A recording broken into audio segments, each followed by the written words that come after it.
வணக்கம் தமிழ் தோழன். இன்றைய செய்தி என்ன அப்படின்னு பார்த்தீங்கன்னா, அதாவது மும்பையில் வந்து கடந்த வாரம் வந்து புழுதி புயல் வந்தது. அதில் வந்து ஒரு 14 பேர் வந்து அந்த ஒரு கடை மேலே வச்சுருந்த பேனர் வந்து பறந்து போய் விழுந்து 14 பேர் வந்து இறந்தாங்க.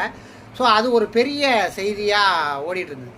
இப்போ என்ன அப்படின்னு பார்த்தீங்கன்னா, அது வந்து ஒரு அனுமதியின்றி வைக்கப்பட்ட பேனர். அதனால் வந்து இப்போ சென்னையிலையும் அது மாதிரி வந்து அனுமதியின்றி வைக்கப்பட்ட பேனர்கள் இதெல்லாம் வந்து அகற்றணும் அப்படின்னு சொல்லி ஒரு விஷயம் ஓடிட்டு இருக்கு.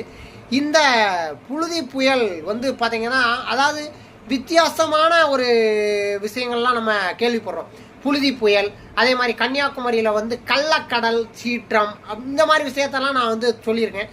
இப்போது நாளைக்கு வந்து உங்களுக்கு பார்த்தீங்கன்னா வானத்தில் பறக்கும் நதி அப்படின்னு சொல்லி ஒரு விஷயம் இருக்குது. ஸோ அது என்ன அப்படிங்கிறத நாளைக்கு காணொலியில் நான் வந்து டீட்டெயில்டாக நாளைக்கு ஒரு 10 மினிட்ஸ் காணொலி கொடுப்பேன். ஸோ அதில் பார்த்து தெரிஞ்சுக்கோங்க.